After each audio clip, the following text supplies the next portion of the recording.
Oggi il nostro prosindaco, il nostro sceriffo Gentilini, ha chiamato un po' di donne per incentivare le donne padane, come lui intende, a procreare.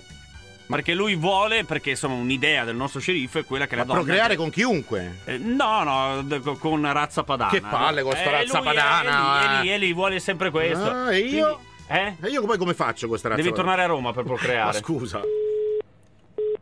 Centro Esteta, buonasera. Buongiorno. Buongiorno. Sono lo sceriffo Gentilini, tutto bene?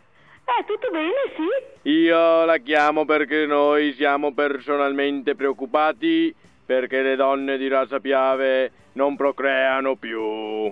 Volevamo sapere se lei procrea. Ma certo, ho dato il mio contributo parecchi anni fa.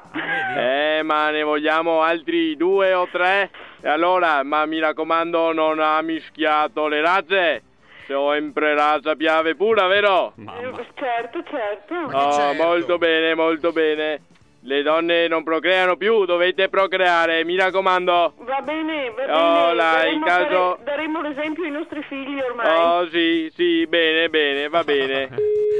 Bene, grazie. Oh, molto bene, ha capito chi sono, vero? Sì, Oh, molto bene, la chiamo perché sono personalmente preoccupato perché le donne padane non procreano più.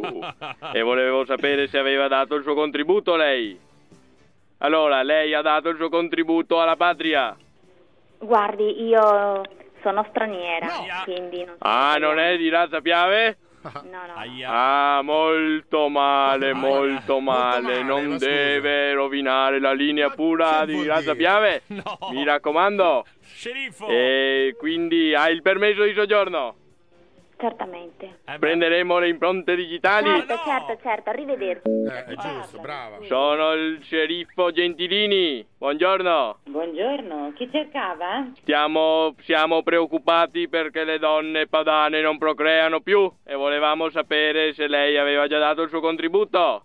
Io sì, perché? Perché non ci sono più bambini che vengono su a fare gli alpini. Allora ha dato il suo contributo. Qualche marmocchio che dopo vada a fare l'alpino con la penna dritta. Il figlio l'ho avuto con un signore di colore, c'è qualche problema? Ma stiamo scherzando? Non è di razza Piave? Ma lei mi mischia le razze e non va mica bene. Si rinforzano le razze in questo modo.